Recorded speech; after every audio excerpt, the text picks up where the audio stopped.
So good morning friends. आज हम application के अंदर वापस कुछ बेसिक कंसेप्ट्स को पढ़ेंगे और हम ये जानने की कोशिश करेंगे कि एप्लीकेशन के अंदर कौन कौन से प्रोटीन्स हैं वह पार्टिसिपेट करते हैं। ठीक है। सो फ्रेंड्स, उम्मीद करता हूं कि अब आप कमेंट्स पर ज्यादा ध्यान देने की बजाय समझने पर ज्यादा ध्यान देंगे और कॉपी में कुछ इंपॉर्टेंट पॉइंट आपको लगे तो उन्हें जरूर नोट डाउन करिएगा, नहीं तो उसको लेक्चर के बाद भी नोट डाउन कर दीजिएगा।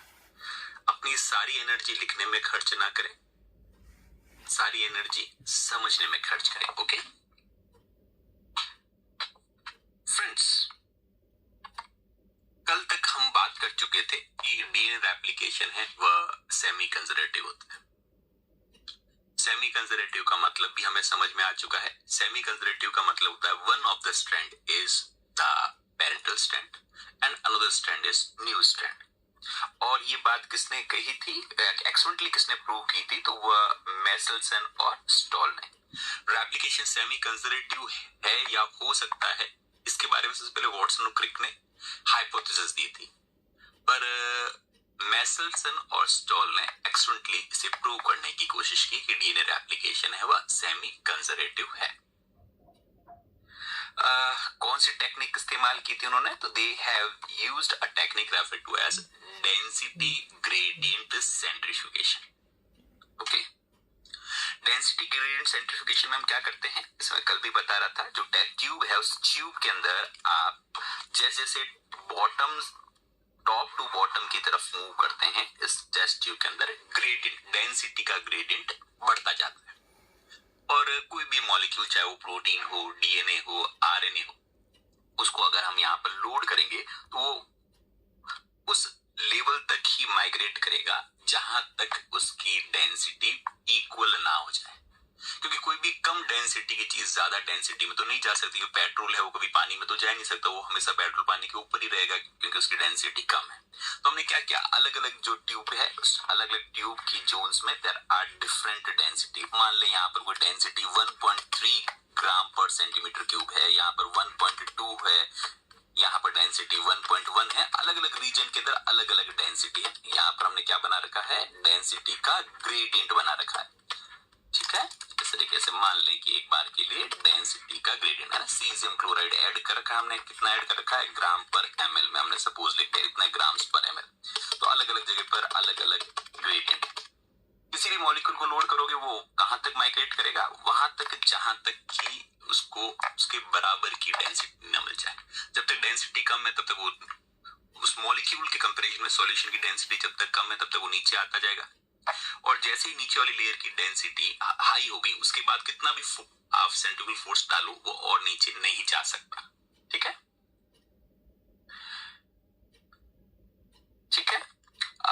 अब और लॉजिकली भी देखो कि अगर कोई डीएनए के दोनों स्ट्रैंड्स में, ये वाला स्ट्रैंड है डीएनए का, इसमें भी सिर्फ और सिर्फ नाइट्रोजन 14 हो, सामने वाला स्ट्रैंड है उसमें भी N14 हो, और जैसे हम कल बात कर रहे थे N14 को हम लाइट आइसोटोप मान सकते हैं नाइट्रोजन का, उस कंडीशन में डेंसिटी आपको पता है मास बाय वॉल्यूम पर डिपेंड करती है। अगर मास दोस्तों कम है तो डेंसिटी भी कम होगी, और डेंसिटी कम होगी तो वो वाला डीएनए ज्यादा डिस्टेंस तक ट्रेवल नहीं कर पाएगा, थोड़े टाइम के बाद ही वो जाकर रुक जाएगा। हम ये मानकर चल रहे हैं लाइट स्ट्रैंड है तो यहीं पर कहीं पर आकर रुक रहा है।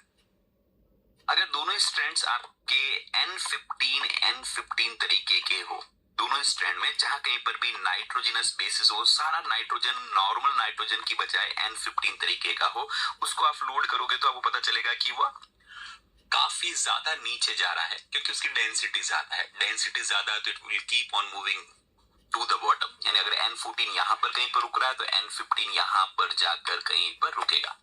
और लॉजिकली अगर कोई एक स्ट्रैंड N14 का होता और एक स्ट्रैंड कोई N15 का होता तो उस कंडीशन के अंदर है ना, जिसमें एक स्ट्रैंड आपका लाइट स्ट्रैंड होता, दूसरा हैवी स्ट्रैंड होता, उस कंडीशन के अंदर वह कहीं पर बीच में यहां पर कहीं पर आकर रुकता, अगर एक स्ट्रैंड लाइट होता एक स्ट्रैंड हैवी होता। तो ये तो सिंपल सी बेसिक्स वाली बात है। ठीक है, यहां तक तो क्लियर। ये हमने कल तक भी बात की थी। वापस हम क्या पढ़ रहे हैं, हम पढ़ रहे हैं कि मैसेल्सन और स्टॉल ने एक्सपेरिमेंटली प्रूव कैसे किया कि डीएनए रेप्लिकेशन है वह सेमी कंजर्वेटिव। उन्होंने एक टेक्निक जो इस्तेमाल की उसका नाम है डेंसिटी ग्रेडियंट। डेंसिटी ग्रेडियंट किस केमिकल से बनाया? सीजियम क्लोराइड से बनाया। इस ग्रेडियंट के अंदर अगर डीएनए के दोनों स्ट्रैंड हैवी आइसोटोप के हैं तो वो नीचे तक मूव करेंगे। अगर दोनों स्ट्रैंड लाइट वाले हैं तो वो ज्यादा डिस्टेंस ट्रेवल नहीं कर पाएंगे क्योंकि उनकी डेंसिटी कम होगी। और अगर इंटरमीडिएट डेंसिटी के हैं तो वो हैवी और लाइट वाले बैंड के बीच में वहां पर जाकर कहीं पर मूव करेंगे। अब इसको थोड़ा समझते हैं एक्सपेरिमेंटली। दोस्तों, मैसेल्सन और स्टॉल ने क्या किया कि सबसे पहले उनका एक्सपेरिमेंट किसके ऊपर था? ई कोलाई के ऊपर था। एक्सपेरिमेंट किसके ऊपर था फ्रेंड्स? ई कोलाई के ऊपर। ई कोलाई को उन्होंने कई जनरेशंस के लिए, जिसे हम पेरेंटल जनरेशंस कह रहे हैं, ई कोलाई को कई सारी जनरेशन के लिए जो कुछ भी नाइट्रोजन न्यूट्रिएंट सोर्स दिया वो N15 तरीके का है ना। तो parental generations they were grown on, हम ये कहेंगे they were grown on medium containing N15। जो भी नाइट्रोजन का सोर्स है, चाहे वो कोई अमीनो एसिड दे रहे हैं या कोई और हम नाइट्रोजन का इनऑर्गेनिक सॉल्ट दे रहे हैं, सब नाइट्रोजन 15 प्रकार का।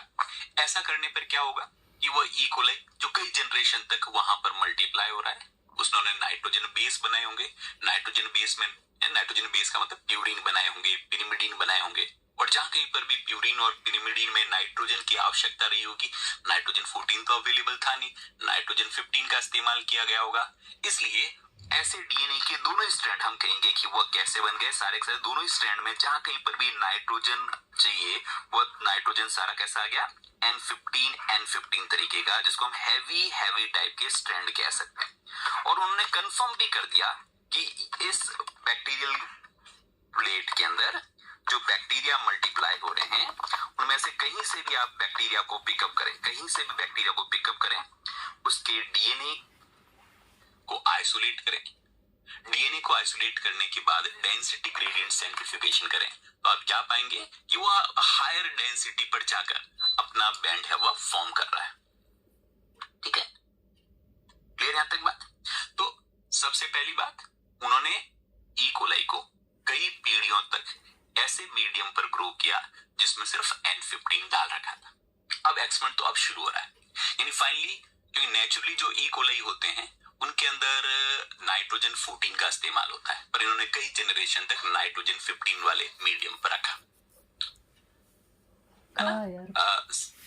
सीजियम क्लोराइड का फंक्शन पता है आपको? वो डेंसिटी का ग्रेडियंट बनाता है। अब फ्रेंड्स, अगली एक जनरेशन के लिए उन्होंने उसको ट्रांसफर किया N14 वाले मीडियम। कौन से मीडियम पर? नाइट्रोजन 14 वाले, ये नॉर्मल नाइट्रोजन वाले मीडियम, या हम ये भी कह सकते हैं नॉर्मल मीडियम पर डाला गया। दोस्तों, जब नॉर्मल मीडियम पर डाला गया तो उन्होंने क्या देखा कि एक जनरेशन तक ई कोलाई को हमने ग्रो कराया नॉर्मल मीडियम पर। एक जनरेशन तक अब हम उनको कहां ग्रो करा रहे हैं? नॉर्मल मीडियम के ऊपर, जिसमें हमने यहाँ N15 डाल रखा था, अब हम यहाँ पर N14 डाल रहे हैं। और एक जनरेशन तक ग्रो कराया, और एक जनरेशन से ग्रो कराने पर अब जो डीएनए आइसोलेट किया गया, उस डीएनए का बैंड पहले वाली पोजीशन पर नहीं आ रहा है, उससे थोड़ा हायर पोजीशन पर शिफ्ट हो गया। इसका मतलब एक बात तो क्लियर है कि एग्जैक्टली पहले जैसा डीएनए तो नहीं है, यानी कंजर्वेटिव बात तो हो नहीं सकती, क्योंकि कंजर्वेटिव बात होती तो जहां पर पहले बैंड था एग्जैक्टली वहीं पर बैंड दिखाई देना चाहिए था। कंजर्वेटिव तो नहीं, कुछ तो बदला है, कुछ तो चेंज हुआ है। इसका कारण दो हो सकते हैं, या तो डिस्पर्सिव का मतलब कि जो ओरिजिनल डीएनए था वो टुकड़े हो गया न्यूक्लियोटाइड के अंदर, और कुछ N14 वाले न्यूक्लियोटाइड भी बने। N14 और N15 वाले न्यूक्लियोटाइड आपस में मिक्स होकर उन्होंने एक हाइब्रिड डीएनए बना दिया। या तो ये कारण हो सकता है, या ये कारण हो सकता है कि दो ओरिजिनल स्ट्रैंड्स हैं वो सेपरेट आउट हो गए, एक स्ट्रैंड N15 वाला रहा और दूसरा स्ट्रैंड है वह N14 वाला बना, जिसे सेमी कंजर्वेटिव कह सकते हैं। पर एक्चुअली ये सेमी कंजर्वेटिव है या डिस्पर्सिव है, इसको पता करने के लिए उन्होंने इस एक्सपेरिमेंट को आगे और कैरी फॉरवर्ड किया। यहां तक क्या हो सकता है, यहां तक कंक्लूजन निकल सकता है कि it can be semi conservative. क्या हो सकता है, ये सेमी कंजर्वेटिव भी हो सकता है या ये हो सकता है डिस्पर्सिव प्रकार का। अभी तक हम किसी नतीजे पर नहीं, हाँ हम इस नतीजे पर जरूर पहुंच गए कि कंजर्वेटिव नहीं है ना, कंजर्वेटिव नहीं। कंजर्वेटिव होता तो बैंड जैसा था वैसा एक बैंड कम से कम एक बैंड तो वैसा दिखना चाहिए था। चलो उन्होंने फिर क्या किया, एक और जनरेशन के लिए उन्होंने ट्रांसफर किया, वापस यहां से पेट्री डिश में से बैक्टीरिया को उठाया और वापस अगली बार जो मल्टीप्लाई किया, इस बार भी मीडियम के अंदर N14 ही रखा। ठीक है, वापस N14 ही रखा। दोस्तों अगर डीएनए रेप्लिकेशन डिस्पर्सिव है तो हम ये उम्मीद करेंगे कि अभी भी पुराना न्यूक्लियोटाइड्स हैं वो बिखरेंगे, नए न्यूक्लियोटाइड को सिंथेसाइज होंगे, वापस एक मिक्सचर बनेगा जिसमें थोड़ा बहुत बैंड, एक ही बैंड आना चाहिए और उस बैंड की पोजीशन थोड़ी सी शिफ्ट होकर या हाई हो सकती है, उससे ज्यादा कोई चेंज नहीं, पर बैंड एक ही आना चाहिए अगर डीएनए हाइब्रिड बने तो, अगर डिस्पर्सिव तरीके का हो तो। लेकिन उन्होंने क्या पाया कि अब दो बैंड्स आ गए। कितने बैंड्स आ गए, दो बैंड्स आ गए। ठीक है, यहाँ पर थोड़ी सी बैंड की पोजीशन क्लियर कर लूं, यहाँ पर वो बैंड्स की लोकेशन है वो थोड़ी गड़बड़ है। एक बैंड वापस जहां पर पहले था वहां पर आया और एक बैंड और आ गया, एक और बैंड यहाँ पर देखने को मिला है ना, इस जगह पर कोई बैंड नहीं है। ठीक है, ध्यान रखना यहाँ पर कोई बैंड, दो बैंड आ गए। पहले एक बैंड आया था और अब एक बैंड की बजाय कितने बैंड आ गए, दो बैंड आ गए। सो वापस ओरिजिनल जगह पर यहां पर भी कोई बैंड नहीं था और यहां पर भी कोई बैंड नहीं है। यानी ये बात तो क्लियर हो गई कि डीएनए रेप्लिकेशन है वह कंजर्वेटिव नहीं हो, तो पहले स्टेप से पता चल गया। और अब ये भी पता चल गया कि डिस्पर्सिव नहीं है, क्योंकि अगर डिस्पर्सिव होता तो दो बैंड कैसे बन सकते, डिस्पर्सिव में तो हाइब्रिड डीएनए बनता है और हाइब्रिड डीएनए का तो एक ही बैंड बनना चाहिए था, एक बैंड की बजाय अब वापस दो बैंड आए। ऐसा तभी हो सकता है जब डीएनए रेप्लिकेशन है, जब डीएनए रेप्लिकेशन है कैसा हो, सेमी कंजर्वेटिव। इसको कैसे समझा जाए, यूं भी समझा जा सकता है। देखो दोस्तों मैं वापस एक यहां पर बता देता हूं कि ओरिजिनल स्ट्रैंड के अंदर डीएनए N15 वाला था, इसलिए एक बैंड आ रहा था, वो इस जगह पर आ रहा था। अगर डीएनए रेप्लिकेशन सेमी कंजर्वेटिव है तो दोनों स्ट्रैंड खुल गए होंगे और एक एक स्ट्रैंड N14 वाला मिला। कैसा मिला, N14 वाला। तो अब ये आपस इंटरमीडिएट पोजीशन पर बैंड आना चाहिए। अगर डीएनए रेप्लिकेशन वापस सेमी कंजर्वेटिव है तो ये वाला रेड वाला स्ट्रैंड, ये रेड वाला स्ट्रैंड खुल जाना चाहिए और लाइट वाला मतलब ब्लू वाला स्ट्रैंड खुल जाना चाहिए, ब्लू वाला स्ट्रैंड खुल जाना चाहिए। क्यों वापस N14 मीडियम पर दिया तो यहाँ पर भी ब्लू वाला स्ट्रैंड आएगा, यहाँ पर भी ब्लू वाला स्ट्रैंड आएगा, यहाँ पर भी ब्लू वाला स्ट्रैंड आएगा, यहाँ पर भी ब्लू वाला स्ट्रैंड आएगा। ये कैसे हो गए, ये हो गए आपके N14 प्रकार के, ये हो गए वापस N14 प्रकार के, ये कैसे हो गए N14 टाइप का, ये कैसा हो गया N14 तरीके। तो इनका बैंड अलग आना चाहिए पहले वाली जगह पर और इनका बैंड थोड़ा और हायर पोजीशन पर आना चाहिए लाइट वालों का। ठीक है, और ऐसा देखने को मिल रहा था। अगर ये डिस्पर्सिव होता तो कितने बैंड्स देखने को मिलते, अगर ये डिस्पर्सिव होता तो ये सेकंड जनरेशन में कितने बैंड्स देखने को मिलते। डिस्पर्सिव का मतलब क्या होता, ये बिखर जाता, बिखर कर वापस लाल और ब्लू मिलकर वापस डीएनए बनाता। यस वेरी गुड, कितना बैंड बनता, एक ही बैंड बनता। चलो आगे बात करते हैं। और उन्होंने इस एक्सपेरिमेंट को आगे और भी कंटिन्यू किया, एक स्टेप और आगे उन्होंने फॉरवर्ड किया और एक स्टेप और आगे ले जाने पर उन्हें क्या देखने को मिला, वापस मैं करेक्ट कर लेता हूं। उन्होंने क्या देखा कि इधर की तरफ इस बैंड के अंदर तो कोई फर्क नहीं आया, ये वाला कोई यहाँ पर बैंड नहीं बना, यहाँ पर कोई बैंड नहीं बना, इस बैंड वापस वो उतना ही है, लेकिन अब यहाँ पर जो बैंड बन रहा है उसकी विड्थ बढ़ती जा रही है। यानी ऑब्वियसली अगर आप सिर्फ और सिर्फ N15 वाले मीडियम की बजाय N14 वाला मीडियम देते जाएं तो ऐसे डीएनए की तादाद जो N14 प्रकार का डीएनए है, इस तरीके की तादाद बढ़ती जाएगी, इसलिए उस बैंड की विड्थ है वह बढ़ती जाएगी। क्लियर यहां तक बात। तो मेसेल्सन के इस एक्सपेरिमेंट से क्या साबित होता है, इस एक्सपेरिमेंट से यह साबित होता है कि डीएनए रेप्लिकेशन है वह सेमी कंजर्वेटिव है, वह डिस्पर्सिव नहीं हो सकता, वह कंजर्वेटिव नहीं हो सकता।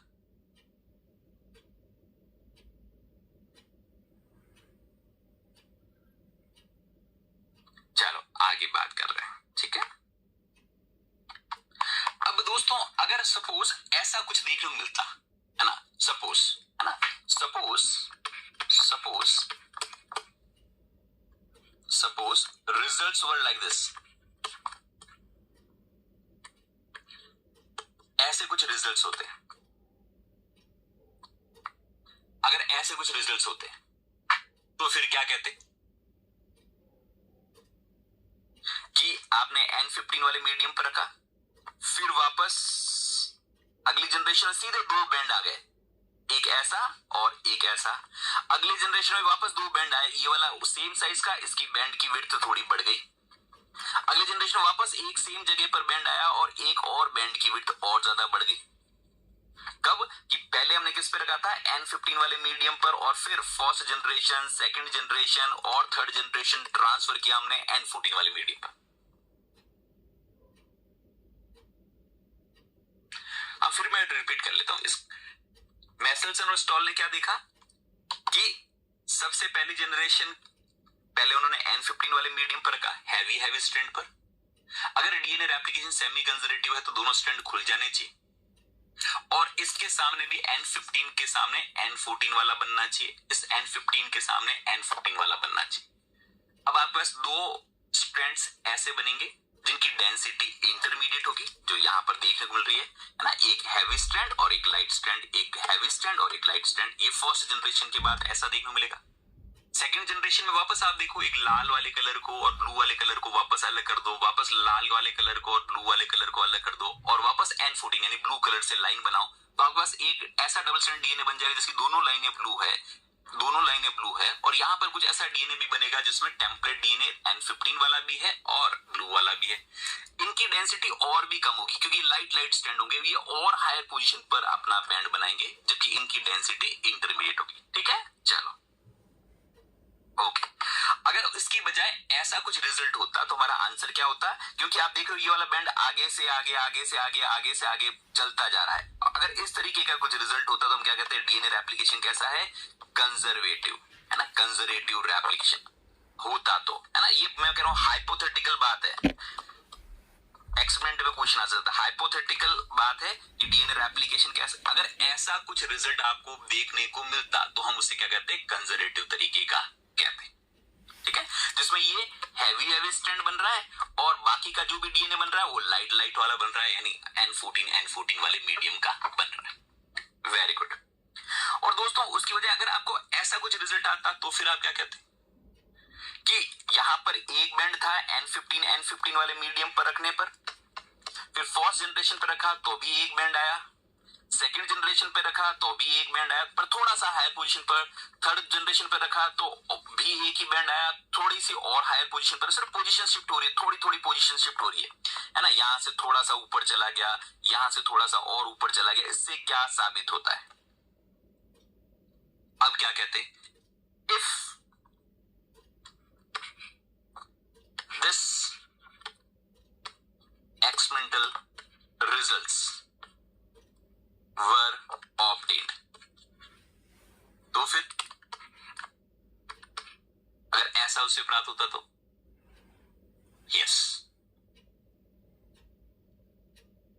क्लियर। तो उसे वेरी गुड बच्चों, तो उसे हम क्या कहते हैं, डिस्पर्सिव प्रकार का कहते हैं। क्या कहते हैं, डिस्पर्सिव प्रकार का कहते हैं। That would have been referred to as dispersive, है ना।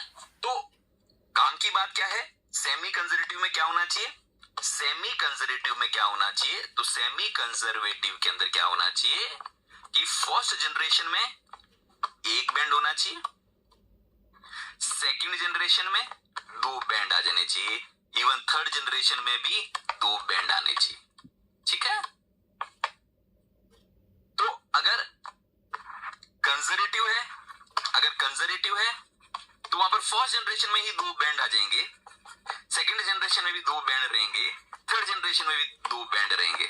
और अगर वह डिस्पर्सिव प्रकार का है, अगर वह डिस्पर्सिव प्रकार का होता तो फर्स्ट जनरेशन में भी एक बैंड, सेकंड जनरेशन में भी एक बैंड, थर्ड जनरेशन में भी एक बैंड, ऐसी कंडीशंस देखने को मिलती। ठीक है, सो रेप्लिकेशन मेसेल्सन और स्टॉल को जो देखने को मिला वह इस प्रकार का देखने को मिला कि पहले एक बैंड देखने को मिला, फिर अगली बार 2 बैंड देखने मिले, ठीक है। तो this is the conclusion of Meselson and stall experiment.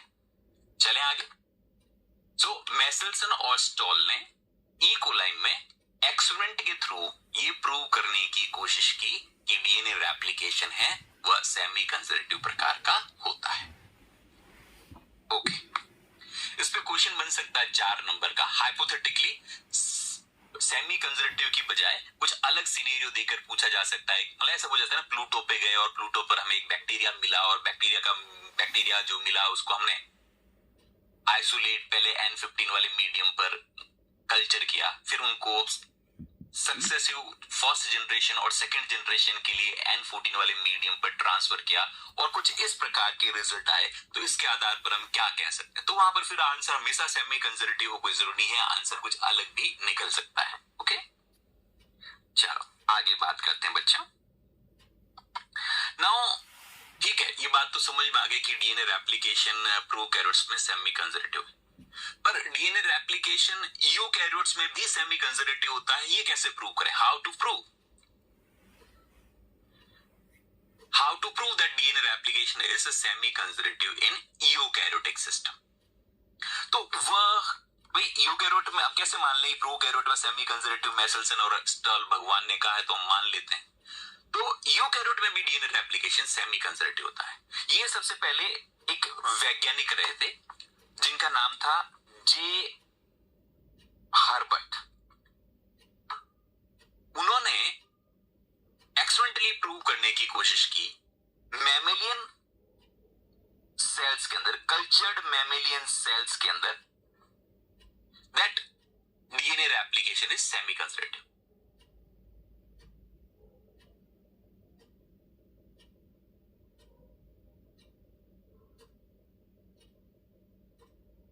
अब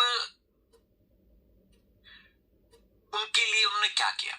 जैसे पहले तो हमने पढ़ा था कि डेंसिटी ग्रेडियंट का इस्तेमाल किया गया, caesium chloride, N14 N15 isotope इस्तेमाल किए गए। यूकैरियोट से प्रूव करने के लिए उन्होंने क्या इस्तेमाल किया? तो उन्होंने इस्तेमाल किया ब्रोमो डीऑक्सीयूरिडीन। अब आप सोचोगे ये क्या बला है ब्रोमो डीऑक्सीयूरिडीन? सो दोस्तों अभी के लिए सिर्फ इतनी सी बात मान सकते हैं कि ब्रोमो डीऑक्सीयूरिडीन थायमीन जैसा है, थायमीन का हम शक्ल है, थायमीन का एनालॉग है, थायमीन का एनालॉग है। अभी के लिए हम ये मान सकते हैं। यानी कहने का मतलब कि अगर इस तरीके का कुछ स्ट्रक्चर हो, ऐसा कुछ बेस वाला स्ट्रक्चर हो, आपको भी स्ट्रक्चर ड्रॉ नहीं करने में, सिर्फ समझाने के हिसाब से बता रहा हूं दोस्तों कि अगर यहाँ पर अगर कोई मिथाइल ग्रुप हो तो इसे थायमीन कहा जाता है, और जहां पर मिथाइल ग्रुप की जगह पर अगर ब्रोमीन आ जाए, सिर्फ इतना सा फर्क आ जाए, यहाँ पर ब्रोमीन आ जाए इस जगह पर कहीं पर, यहाँ पर अगर ब्रोमीन आ जाए तो उसे ब्रोमो यूरेसिल कहा जाएगा, और अगर शुगर भी यहां पर जोड़ दो तो उसे ब्रोमो यूरेडीन कह दिया जाएगा। तो ये ब्रोमो यूरेडीन हो गया, ठीक है। सो अभी के लिए इतना सा बहुत है कि उन्होंने क्या इस्तेमाल किया? थायमीन की जगह पर थायमीन का कॉम्पिटिटर ब्रोमो यूरेसिल या 5 ब्रोमो यूरेसिल, ऐसा भी आप कह सकते हैं। और रेप्लिकेशन के दौरान इन मैमेलियन कल्चर सेल को नॉर्मल थायमीन न्यूक्लियोटाइड की बजाय अगर ब्रोमो यूरेसिल दिया जाए तो डीएनए पॉलीमरेज एडेनिन के सामने, जहां पर थायमीन को जोड़ना चाहिए था, एडेनिन के सामने वो किसको जोड़ सकता है? ब्रोमो यूरेसिल को जोड़ सकता है। और ब्रोमो यूरेसिल जुड़ा या नहीं जुड़ा उसको भी पता करना आसान है। हम एंटीबॉडीज का इस्तेमाल कर सकते हैं जिनके ऊपर कुछ रेडियो आइसोटोप जुड़े हुए हो, ये पता करने के लिए कि किस डीएनए के अंदर ब्रोमो यूरेसिल इनकॉर्पोरेट हुआ, है ना। तो रेडियो लेबल्ड एंटीबॉडी इस्तेमाल की जा सकती है उस क्रोमोसोम को पहचानने के लिए, उस डीएनए को पहचानने के लिए जिसमें थायमीन की जगह पर ब्रोमो यूरेसिल जुड़ा, ठीक है। तो अब एक्सपेरिमेंट को समझिएगा। अभी तक सिर्फ मैंने एक बात बताई है कि भाई ब्रोमो यूरिडीन क्या है। तो ब्रोमो यूरिडीन एक थायमीन के एनालॉग है। एडेनिन के सामने जहां थायमीन जुड़ना चाहिए उसकी जगह पर हम ब्रोमो यूरेसिल जुड़वा सकते हैं, डीएनए में इनकॉर्पोरेट करा सकते हैं। और आगे हम देखेंगे कि ब्रोमोयूरेसिल है वो डीएनए डैमेज भी बहुत ज्यादा कराता है। आगे हम देखेंगे ब्रोमोयूरेसिल से क्रोमोसोम्स को लेबलिंग करना आसान है। ये आगे की बात है। अब उन्होंने क्या किया कि मान लो ये ओरिजिनल पेरेंटल स्ट्रैंड है जिसमें थाइमीन है, और थाइमीन वाले को हमने सिर्फ ब्लू कलर से दिया है ना। दोनों स्ट्रैंड को हमने कैसा कलर बताया, दोनों स्ट्रैंड को हमने बताया ब्लू कलर, दोनों स्ट्रैंड को हमने क्या बताया, ब्लू कलर का स्ट्रैंड बताया। ये ओरिजिनल है, थाइमीन वाले मीडियम पर ये आराम से कल्चर कर रहे थे। फिर हमने उनको एक जनरेशन के लिए ब्रोमोयूरेसिल वाले मीडियम पर रखा, एक जनरेशन के लिए ब्रोमोयूरेसिल वाले मीडियम पर रखा। अगर डीएनए रेप्लिकेशन सेमी कंजर्वेटिव है तो इस ब्लू स्ट्रैंड के सामने अब जो नया स्ट्रैंड सिंथेसाइज होगा वहां पर थाइमीन जहां जहां पर आ रहा था, थाइमीन की जगह पर ब्रोमोयूरेसिल आना चाहिए, है ना। अगर कब डीएनए रेप्लिकेशन सेमी कंजर्वेटिव, तो एक स्ट्रैंड तो पेरेंटल स्ट्रैंड का काम करेगा, दूसरा नया बनना चाहिए, और जो नया स्ट्रैंड बन रहा है वहां पर जगह जगह पर ब्रोमोयूरेसिल आना चाहिए। और ऐसा देखने को भी मिला कि एक डबल स्ट्रैंड डीएनए दो सिंगल स्ट्रैंड में कन्वर्ट हुआ। इसके सामने भी आप देख सकते हैं यहां पर, इसके सामने भी आप देखेंगे यहां पर कि रेड के सामने एक ब्लू वाला स्ट्रैंड आ रहा है, यहां पर भी रेड के सामने एक ब्लू वाला स्ट्रैंड आ रहा है। और कैसे पहचाना कि दोनों ही क्रोमेटिड्स में ब्रोमोयूरेसिल इनकॉर्पोरेट हो रहा है, वापस हुई एंटीबॉडी के थ्रू। ब्रोमोयूरेसिल को क्रोमोसोम में है या नहीं पहचानने के लिए हम रेडियो लेबल्ड एंटीबॉडी का इस्तेमाल कर सकते हैं, ठीक है। सो बोथ द क्रोमेटिड, एक स्ट्रैंड में क्या था, ब्रोमोयूरेसिल था, और दूसरे स्ट्रैंड में थाइमिडीन था। ऐसा तो तभी हो सकता है जब डीएनए रेप्लिकेशन कैसा हो, सेमी कंजर्वेटिव। क्योंकि अगर डीएनए रेप्लिकेशन कंजर्वेटिव होता तो फिर एक क्रोमेटिड के दोनों स्ट्रैंड में थाइमीन होता और दूसरे क्रोमेटिड के दोनों स्ट्रैंड में ब्रोमोयूरेसिल होता। और अगर डीएनए रेप्लिकेशन डिस्पर्सिव प्रकार का होता तो ओरिजिनल थाइमीन बिखर जाता, और वापस जब क्रोमेटिड बनता तो उस सेम डीएनए स्ट्रैंड में कुछ जगहों पर ब्रोमोयूरेसिल भी होता, कुछ जगहों पर थाइमीन भी होता, यानी फिर तो हाइब्रिड बन जाता। तो दोनों ही परिस्थितियां देखने को नहीं मिली। उससे क्या देखने को मिला, दोनों ही क्रोमेटिड के अंदर one of the strand has a thymine and another strand was having a bromouracil. और एक और जनरेशन के लिए अगर मल्टीप्लाई करें तो क्या होगा, आपको दिखती बात है। अगर एक और जनरेशन के लिए दोस्तों हम इसको मल्टीप्लाई करेंगे तो क्या होगा, तो वापस मैं यहाँ पर तो सिंप्लीफाई भी कर लूं ताकि आप डायग्रामेटिकली आराम से रिप्रेजेंट कर सकते हैं कि पहले हमारे पास दोनों स्ट्रैंड किस तरीके से थे, थाइमीन और थाइम, दोनों स्ट्रैंड में थाइमीन को जहां कहीं पर भी चाहिए वहां पर जो थाइमीन था वह नॉर्मल वाला था, थाइमीन वाला स्ट्रैंड थे। Both strands they were containing a thymine and thymine. फिर अगर डीएनए रेप्लिकेशन सेमी कंजर्वेटिव है तो ये दोनों टेम्परेट स्ट्रैंड ओपन अप हुए होंगे। नया स्ट्रैंड जो सिंथेसाइज हुआ होगा उसमें जहां कहीं पर भी रिक्वायरमेंट है थाइमीन की, वहां पर कौन इनकॉर्पोरेट हुआ होगा, ब्रोमोयूरेसिल इनकॉर्पोरेट हुआ होगा। और ऐसा ही देखने को मिला। और एक जनरेशन के लिए और रखेंगे, अगर एक जनरेशन के लिए और रखेंगे तो क्या होगा, दिखती बात है। ये तो एक जनरेशन की बात हुई, एक जनरेशन के लिए और रखें तो ब्लू और रेड खुल जाएंगे, वापस ब्लू और रेड खुल जाएंगे। तो इस तरीके से इसको आप अगली जनरेशन की तैयारी के लिए आप ऐसे रेड वाले स्ट्रैंड्स को भी ओपन अप कर सकते हो और ब्लू वाले स्ट्रैंड्स को भी ओपन अप कर सकते हो। ब्लू का मतलब है थाइमीन और रेड का मतलब है जिसमें ब्रोमोयूरेसिल है। ये थाइमीन है, ब्रोमोयूरेसिल है, ब्रोमोयूरेसिल है, थाइमीन है। और वापस एक जनरेशन के लिए आप ब्रोमोयूरेसिल वाले मीडियम पर अगर रखते हैं तो नतीजा क्या होगा, यस तो नतीजा बहुत सिंपल सा होगा। इस स्ट्रैंड अगर डीएनए रेप्लिकेशन सेमी कंजर्वेटिव उसमें भी ब्रोमोयूरेसिल वाला आएगा, इसमें भी ब्रोमोयूरेसिल वाला आएगा, इसमें भी ब्रोमोयूरेसिल वाला स्ट्रैंड आएगा, इसमें भी ब्रोमोयूरेसिल वाला स्ट्रैंड आएगा। यानी हम ये कह सकते हैं कि जो अब डीएनए बनेगा उस डीएनए के दो क्रोमेटिड में से एक क्रोमेटिड ऐसा होगा जिसमें एक स्ट्रैंड में थाइमीन है, एक में ब्रोमोयूरेसिल, और दूसरा क्रोमेटिड ऐसा होगा जिसके अंदर दोनों के दोनों स्ट्रैंड ब्रोमोयूरेसिल वाले होंगे।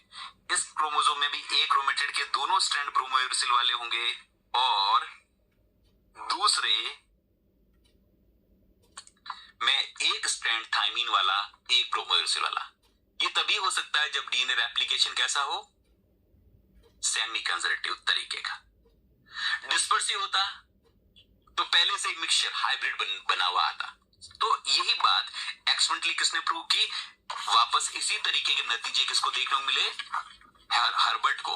हर्बर्ट ने क्या देखा कि यहाँ पर देखो एक स्ट्रैंड के अंदर कंप्लीट आपके पास दोनों ही स्ट्रैंड ब्रोमोयूरेसिल वाले हैं, एक के के अंदर ब्रोमोयूरेसिल थायमीन दोनों साथ में है, वापस दोनों स्ट्रैंड ब्रोमोयूरेसिल वाले हैं, और एक क्रोमेटिड ऐसा है जिसमें ब्रोमोयूरेसिल के सामने वापस कौन सा है, थायमीन वाला स्ट्रैंड। ठीक है, तो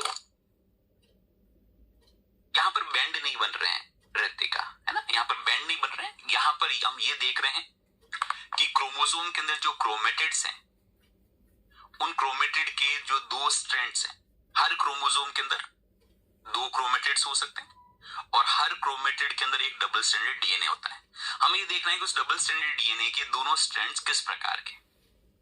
ठीक है, तो हर्बर्ट ने क्या देखा, जब हमने ब्रोमोयूरेसिल वाले मीडियम पर ट्रांसफर किया तो फर्स्ट जनरेशन के अंदर हर क्रोमेटिड के अंदर एक स्ट्रैंड थायमीन वाला था, एक स्ट्रैंड ब्रोमोयूरेसिल वाला था। एक और जनरेशन के लिए ब्रोमोयूरेसिल वाले पर ट्रांसफर किया तो अब क्या देखा कि हर क्रोमोसोम के अंदर अब एक क्रोमेटिड की दोनों ही स्ट्रैंड ब्रोमोयूरेसिल वाली आ गई, जबकि दूसरी जो क्रोमेटिड है उसमें एक स्ट्रैंड ब्रोमोयूरेसिल वाली है और दूसरी स्ट्रैंड थायमीन वाली है। इससे क्या प्रूव होता है, इससे प्रूव होता है कि यूकेरियोट्स में भी डीएनए रेप्लिकेशन सेमी कंजर्वेटिव प्रकार का होता है। ठीक है बच्चों, क्लियर यहां तक बात? चलें आगे।